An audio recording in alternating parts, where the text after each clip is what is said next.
అందరికీ నమస్తే అండి. Welcome to Bhaskar fort and education hub. So మనము ప్రీవియస్ వీడియోలో ఆల్రెడీ చెప్పుకున్నాం.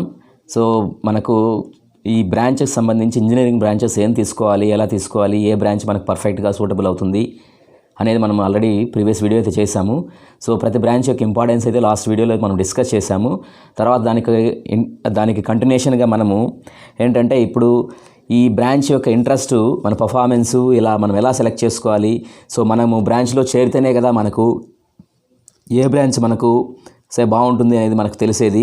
బ్రాంచ్లో జాయిన్ అవ్వకముందు మనకు ఎలా తెలుస్తుంది మన ఇంట్రెస్ట్ అనేది మనము లాస్ట్ వీడియోలో మనం చెప్పుకున్న దానికి కొనసాగింపుగా ఏంటంటే ఇప్పుడు సో మీరు అందరూ కూడా ఇంటర్మీడియట్ ఎంపీసీ అయితే కంప్లీట్ చేసి ఉంటారు. మీరు కంప్లీట్ చేసినటువంటి ఇంటర్మీడియట్ ఎంపీసీలో సో ఫర్ ఎగ్జాంపుల్ మీకు మ్యాథమెటిక్స్, ఫిజిక్స్, కెమిస్ట్రీ 3 సబ్జెక్టులు అయితే మీరు ఇంటర్మీడియట్లో చదివింటారు. మీరు చదివిన వాళ్ళే మీరు ఎంసెట్లో మంచి ర్యాంక్ తెచ్చుకొని ఇంజనీరింగ్ అయితే జాయిన్ అవుతారు. సో మీరు జాయిన్ అయ్యేటప్పుడు ఈ ఇంజనీరింగ్లో డిఫరెంట్ ఈసీ కావచ్చు, లేదా ట్రిపుల్ కావచ్చు, సివిల్ కావచ్చు, మెకానికల్ కావచ్చు, అలా డిఫరెంట్ బ్రాంచెస్ అయితే ఉన్నాయి. సో వీటికి సంబంధించి మనకు బేసిక్ ఫౌండేషన్ అనేది ఇంటర్మీడియట్లోనే ఉంటుంది.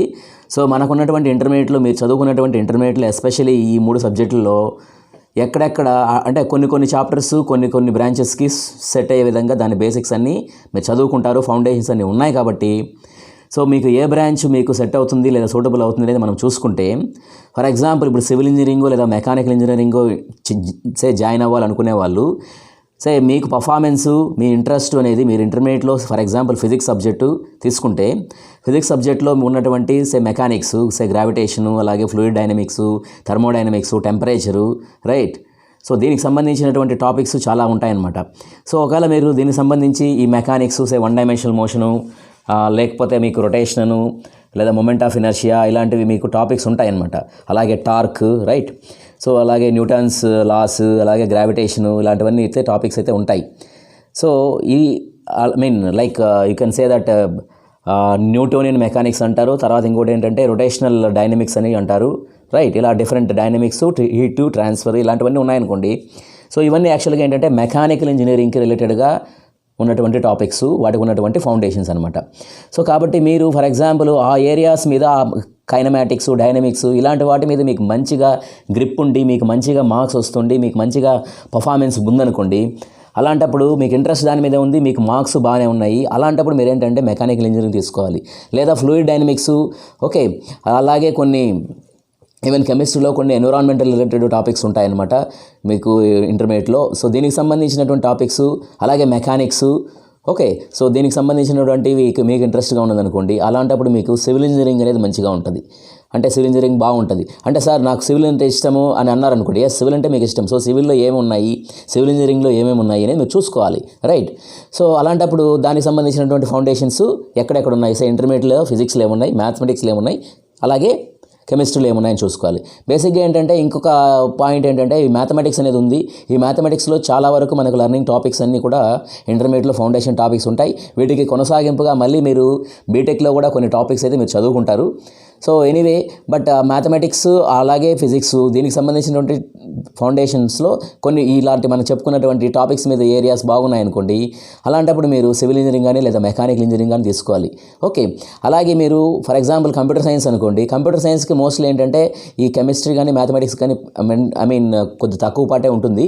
ఎందుకంటే కొంత ఎలక్ట్రానిక్స్ ఓరియంటెడ్ కొన్ని టాపిక్స్ వస్తాయి యాక్చువల్గా ఈవెన్ మీరు కంప్యూటర్ సైన్స్ తీసుకునే వాళ్ళు. బట్ వాటికి ఏంటంటే ఈ ఫిజిక్స్లో కొన్ని టాపిక్స్ అయితే మీకు మళ్ళీ వస్తాయన్నమాట. ఎలక్ట్రానిక్స్ సంబంధించి కొన్ని ఉంటాయి, అలాగే ఆప్టిక్స్ సంబంధించి కొన్ని ఉంటాయన్నమాట. సో ఇలాంటివన్నీ మీకు ఏంటంటే ఇంటర్మీడియట్లోనే మీకు సెకండ్ ఇయర్లో వస్తాయి యాక్చువల్గా.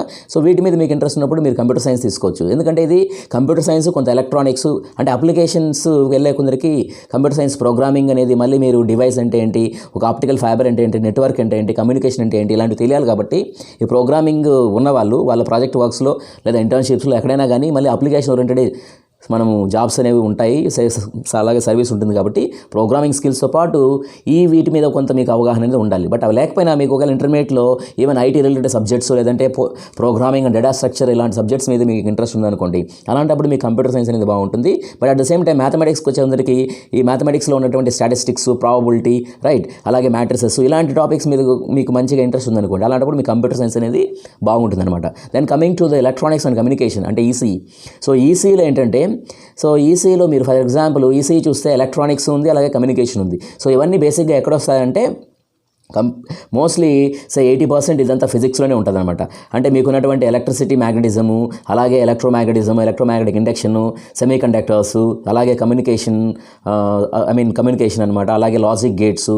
ఓకే, ఇలాంటివన్నీ కూడా ఏంటంటే మీకు ఇంటర్మీడియట్ సెకండ్ ఇయర్లో అయితే ఉంటాయి. సో ఇలాంటి సబ్జెక్ట్స్ మీద మీకు ఇంట్రెస్ట్ ఉండి అలాంటి వాటి మీద మీకు గ్రిప్ ఉన్నప్పుడు మీకు ఈసీ అనేది బాగుంటుంది. అంటే సార్ నాకు ఈసీ అంటే ఇష్టము, మా ఫ్రెండ్స్ అందరూ అదే చేరుతున్నారు, సో నేను కూడా ఈసీని చేరుతాను అంటే ఎస్ గుడ్. బట్ అలాంటప్పుడు మీ ఫ్రెండ్స్కి మీకు మంచి ర్యాంక్, మీ ఫ్రెండ్స్కి బేసిక్గా వాళ్ళకి 90% 95%తో వచ్చింది, వెరాజ్ మీకు ఒక 80%తో వచ్చింది అనుకోండి, లేదా ఈవెన్ 80 కంటే తక్కువ పర్సెంట్తో మీకు మార్క్స్ ఉన్నాయనుకోండి, మీకు ర్యాంక్ కూడా అలాగే తక్కువగానే ఉండొచ్చు. అలాంటప్పుడు మీరు ప్రతిసారి ఏం చేయాలి, వాళ్ళతో కంపీట్ అవుతుండాలి. ప్రతిసారి వాళ్ళతో కంపీట్ అవ్వాలంటే మీకు టైం అనేది వాళ్ళు 4 గంటలు చదివితే మీరు 8 గంటలు చదవాలన్నమాట. సో అలాంటప్పుడే మీరు వాళ్ళతో పోటీగా చదువుకొని మీరు ఉద్యోగం తెచ్చుకోవచ్చు. అంటే అంత మీకు స్ట్రాంగ్ డిటర్మినేషన్ ఉంటే మీరు అలాంటి దానికి సంబంధించినటువంటి ఎలక్ట్రానిక్స్, ఈసీ ఇలాంటి బ్రాంచ్లు కూడా తీసుకోవచ్చు. ఓకే, సో బ్లైండ్గా అయితే తీసుకోవద్దండి అనేది నా చిన్న సలహా అనమాట. సో ఇంకొక పాయింట్ ఏంటంటే, ఇంకా ఏవైనా బ్రాంచ్లు ఉంటే లేదు, ఇంకా ఉన్నాయి. మనకు ట్రిపుల్ ఉంది. సో ట్రిపుల్ కూడా ఏంటంటే, ట్రిపుల్ బేసిక్ ఫౌండేషన్ అంతా మనకు ఫిజిక్స్లోనే ఎలక్ట్రిసిటీ, మ్యాగ్నెటిజము, ఎలక్ట్రోమాగ్నెటిక్ ఇండక్షను, అలాగే డిఫరెంట్ ఎలక్ట్రికల్ మెటీరియల్స్, ఇలాంటివన్నీ లైక్ ట్రాన్స్ఫార్మర్స్, రైట్, అలాగే మీకు రెక్టిఫైర్స్, అలాగే మీకు ఇంకా డిఫరెంట్ ఉన్నటువంటి ఎలక్ట్రానిక్ టాపిక్స్ అన్నీ ఉంటాయన్నమాట. సో వీటితో పాటు యాక్చువల్గా ఈవెన్ ఈసీ కానీ ఈవెన్ ట్రిపుల్ కూడా కానీ మ్యాథమెటిక్స్ ఫౌండేషన్స్ కూడా ఉండాలన్నమాట. అంటే లైక్ ఇంటిగ్రేషన్, డిఫరెన్షియేషన్, అలాగే మీకు క్యాలిక్యులస్, రైట్, తర్వాత మ్యాట్రిసెస్, లైక్ ప్రాబబిలిటీ, స్టాటిస్టిక్స్, ఇలాంటివన్నీ మళ్ళీ కామన్గా వస్తుంటాయి. సో వీటి మీద మంచిగా మీకు ఇంట్రెస్ట్ ఉండాలి. ఒకవేళ మీరు వాటిలో వీక్గా ఉన్నప్పుడు కూడా మీరు ఏం చేసుకోవాలంటే వాటి యొక్క స్కిల్స్ మీరు ఇంప్రూవ్ చేసుకొని మళ్ళీ మీరు ఫర్దర్గా మీకు దానికి తగినట్టు బ్రాంచ్ని మీరు బిల్డప్ చేసుకోవడానికి అవకాశం అయితే ఉంటుంది. But at the same time ఇంకొక పాయింట్ ఏంటంటే మీరు గుర్తుపెట్టుకోవాల్సింది, సో ఎవరైతే ఇప్పుడు ఈ మనకు ఇంకా డిఫరెంట్ వేరే డిపార్ట్మెంట్స్ ఉన్నాయి కదా, లైక్ కెమికల్ ఇంజనీరింగ్ ఉంది, లేదా మెటీరియల్స్ రిలేటెడ్ ఇంజనీరింగ్స్ ఉంటాయి, లేదా ఇన్స్ట్రుమెంటేషన్ ఉంటుంది. సో వీటికి ఏంటంటే జనరల్గా ఏంటంటే ఈ సపోజ్ ఇప్పుడు కెమికల్ ఇంజనీరింగ్ అనుకోండి, సో మోస్ట్లీ ఏంటంటే మనకు కెమిస్ట్రీ రిలేటెడ్ టాపిక్స్ కావచ్చు, అలాగే మనకు కెమిస్ట్రీతో పాటు ఉన్నటువంటి ఈవెన్ కొన్ని ఫిజిక్స్ టాపిక్స్ కూడా మీకు సూటబుల్ అవుతాయి అనమాట. సో ఇలాంటప్పుడు మీకు ఇంట్రెస్ట్ ఉన్నప్పుడు మీరు కెమికల్ ఇంజనీరింగ్ అనేది బాగుంటుంది. అలాగే మెటీరియల్ సైన్స్ కూడా ఈవెన్ ఫిజిక్స్ అండ్ కెమిస్ట్రీ మీద మీకు ఇంట్రెస్ట్ ఉన్నప్పుడు మీరు అటు సైడ్ కూడా వెళ్ళొచ్చు. అంటే ఫిజిక్స్ అండ్ కెమిస్ట్రీ ప్రతిసారి మీరు ఫిజిక్స్ అండ్ కెమిస్ట్రీలో చెప్తున్నారు, మరి వీటిలో స్పెషల్గా ఏముంటుంది అంటే స్పెషల్గా ఏముండదు. కొన్ని పర్టికులర్ టాపిక్స్, అంటే ఇప్పుడు మనం చెప్పుకున్నటువంటి టాపిక్స్ కాకుండా మిగిలిన ఉంటాయి చూడండి, అలాంటివి మీకు వీటిలో మ్యాచ్ అవుతాయి అనమాట. అట్ ద సేమ్ టైం కొన్ని మెటీరియల్స్ కాబట్టి electronics materials, solid state physics, లేదంటే for example solid state chemistry, లేదంటే మళ్ళీ మీకున్న క్రిస్టలోగ్రఫీ, లేదంటే material different type of materials, solids, right, so okay, metals, insulators, ఇలా మీకు డిఫరెంట్ ఇవి ఉంటాయి అనమాట. అలాగే టెంపరేచర్స్, థర్మోడైనమిక్స్, ఇలాంటి టాపిక్స్ కూడా మళ్ళీ ఒకసారి మ్యాచ్ అవుతాయి. సో దట్ డిపెండ్స్ ఆన్ మనకు ఉన్నటువంటి ఏ బ్రాంచ్లో మనము జాయిన్ అవుతాము, వెళ్తాము అనే దాన్ని బట్టి ఉంటుంది అనమాట. సో ఇంకొక పాయింట్ ఏంటంటే మీరు గుర్తుపెట్టుకోవాల్సింది, ఇప్పుడు ఇంకొక సపోజ్ ఇన్స్ట్రుమెంటేషన్ అనుకోండి, ఇన్స్ట్రుమెంటేషన్ మోస్ట్లీ ఏంటంటే ఎలక్ట్రానిక్స్కి రిలేటెడ్గానే ఉంటుంది. సో అది వాళ్ళు కూడా చూసుకోవచ్చు. బట్ ఐటీ అనుకోండి, సిఎస్సి ఐటీ కొద్దిగా వాళ్ళకు కొంతమంది సిఎస్సి బ్రాంచ్ తీసుకుంటారు, కొంతమంది ఐటీ బ్రాంచ్ తీసుకుంటారు. సో ఎనీవే సిఎస్సి ఐటీ అనేది 70% వరకు కొద్దిగా మ్యాచ్ అయితే ఉంటుంది. కాబట్టి ఐటీ గురించి మళ్ళీ సపరేట్గా చెప్పాల్సిన అయితే అవసరం లేదు. సో ఇవి యాక్చువల్గా మీకున్నటువంటి టాపిక్స్, మీకున్నటువంటి ఇంటర్మీడియట్లో ఉన్నటువంటి ఫౌండేషన్ కోర్సెస్. సో వీటిల్లో మీకు పర్ఫార్మెన్స్ ఎలా ఉంది, మీకు ఇంట్రెస్ట్ ఉండొచ్చు, బట్ వాటిలో మీకు మార్క్స్ ఎలా వచ్చాయి, మీ పర్ఫార్మెన్స్ ఎలా ఉంది, మీరు బాగా అటెంప్ట్ చేస్తున్నారా, వాటికి సంబంధించి మీరు ఇంట్రెస్ట్గా చదువుతున్నారా, ఇలాంటి మీరు గుర్తుపెట్టుకొని దానికి తగినట్టు మీరు బ్రాంచ్ అనేది ఎంచుకోవాలి. ఎంచుకున్న బ్రాంచ్లో మళ్ళీ మీరు బాగా పర్ఫామ్ చేయాలి. సో ఇది యాక్చువల్గా విషయం. ఆల్రెడీ నేను ప్రీవియస్ వీడియో కూడా చేశాను. అంటే ఎగ్జాంపుల్ ఏ బ్రాంచ్ని ఎలా వాడతారు, ఎలాంటి అప్లికేషన్ అనేది వాడతారని ప్రీవియస్ వీడియో ఉంది పార్ట్ 1లో. సో ఇది పార్ట్ 2 అనమాట. సో కాబట్టి ఇంకా మనకు ఫర్దర్గా ఏంటంటే ఇండివిజువల్గా ఒక్కొక్క బ్రాంచ్కి ఉన్నటువంటి బెనిఫిట్స్, అలాగే జాబ్ ఆపర్చునిటీస్ అనేవి మనం నెక్స్ట్ వీడియోస్ అయితే చేస్తాం. So and also you are going to have separate classes for